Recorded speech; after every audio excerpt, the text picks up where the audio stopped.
आज नाज़रीन, बिल्कुल फैसलाबाद में कैंसर के मशहूर मरीज़ जो कि पहले चल फिर नहीं सकते थे, वो अब चलने फिरने लगे हैं। फैसलाबाद में कैंसर के मरीज़ों के लिए अब जो है वो अचूबा यहाँ पे होने लगा है, और ये सहूलत जो है वो सिर्फ़ और सिर्फ टीचिंग अस्पताल फैसलाबाद गुलाम अहमदाबाद में कैंसर के मरीज़ों के लिए मुयसर है। कि कैंसर के ऐसे मरीज़ जो कि चल फिर नहीं सकते थे और वो बिस्तर मर्ग पे जो थे वो लेटे रहते थे, और ऐसे में अब उन्हें जो चलने फिरने के काबिल बनाया जा रहा है। किस तरह काबिल बनाया जा रहा है, हमारे साथ डॉक्टर उमर बारी मौजूद हैं, उनसे बात करते हैं। डॉक्टर उमर, अस्सलाम वालेकुम, वक्त देने का बहुत शुक्रिया। क्या कहेंगे कैंसर के मरीजों के लिए, किस तरह करके कर रहे हैं आप लोग? कैंसर के जो मरीज़ होते हैं, बेसिकली कैंसर को हमें समझना पड़े कैंसर बीमारी कैसी है। कैंसर बीमारी ऐसी जिसमें सेल की डिवीजन बहुत ज़्यादा होनी शुरू हो जाती है, तो उसमें जो है ना एडजस्टेड स्ट्रक्चर जो है वो कंप्रेस होते हैं, पेशेंट को पेन होती है, और जो उसमें डिवीजन हो रही थी सेल की, अब वो पेन ऐसी होती है कि कोई भी आप पेन किलर ले लें, इंजेक्टेबल ले लें, आपको फर्दन दिन में 6 बार 8 बार तक लेना पड़ता है, जिससे आपकी किडनी भी मुतासर होती हैं। अब ये जो बेसिकली नर्व ब्लॉक होता क्या है, इसमें मैं बता देता हूँ आपको। इसमें ये होता है कि जो एरिया का कैंसर है ना, जो वहाँ से जो पेन स्टिमुलेशन जो लेके जा रही है, पेन के रिसेप्टर जा रहे हैं, नर्व जा रही है ब्रेन तक, बेसिकली हम उसको ब्लॉक करते हैं। उसमें क्या करते हैं हम, जो एरिया का है उसको तयन करके वहाँ पे एक इंजेक्शन लगा दिया जाता है। वो टोटली अल्ट्रासाउंड गाइडेड होता है, या सीएम होती है, ठीक, सीएम मतलब कहते हैं रेडिएशन के थ्रू।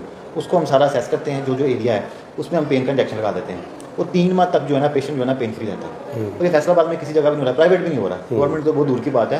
अब गवर्नमेंट में हमारी जो टीम है, हमारे जो सीनियर उनकी काफ़ी से ये मुमकिन है, खालिद नाज साहब हैं, डॉक्टर ज़िया हैं, उनकी वजह से ये मुमकिन हुआ है। वैसे जो कैंसर के पेशेंट थे, एक तो इलनेस तो है ही, कैंसर का जो एक स्टेजेस पे पहुंच गया पेशेंट, लेकिन वो जितनी उसकी इलनेस बीमारी प्रोलॉन्ग हो जाती है, वो दर्द के साथ बहुत ज़्यादा बाजार हो जाता है, प्रॉब्लम उसको रहती हैं, इरिटेबल रहता है। फिर उसके लिए कुछ जो अफोर्ड करते हैं वो लाहौर इस्लामाबाद जाकर ट्रीटमेंट करवाते थे। ठीक है डॉक्टर साहब, ये बताएं मुझे कि अगर हम जब इंजेक्शन लगा देते हैं, 3 माह का गैप दे दिया जाता है, 3 माह के दौरान मरीज़ का दवाई खाता है या दवाई से उसे छुटकारा मिल जाता है? नहीं, बेसिकली दवाई कैंसर की खाएगा, पेन में उसका हमने ब्लॉक के रास्ते ब्लॉक कर दिया है। अगर थोड़ी हल्की फुल्की पेन हो या साइकोलॉजिकल फैक्टर हो कि मेरी ये मेडिसिन खाने से पेन कम होगी, वो खाता है पेशेंट। लेकिन हम जो नर्व ब्लॉक ही कर देते हैं, सही, जैसे हम एनेस्थीसिया बेहोशी में करते हैं, एरिया ब्लॉक कर देते हैं, वैसे नर्व ब्लॉक कर देते हैं। उसकी वजह से ये टोटली मतलब कह लें कि 3 माह के लिए पेशेंट रिलीव रहता है, पेन रिलीव रहता है। ठीक है, लाहौर इस्लामाबाद जाके प्राइवेट वहाँ पे टाइम लेना, एक बड़ी आपको पता है इलनेस होती है, साथ में फैमिली को भी इश्यूज होते हैं।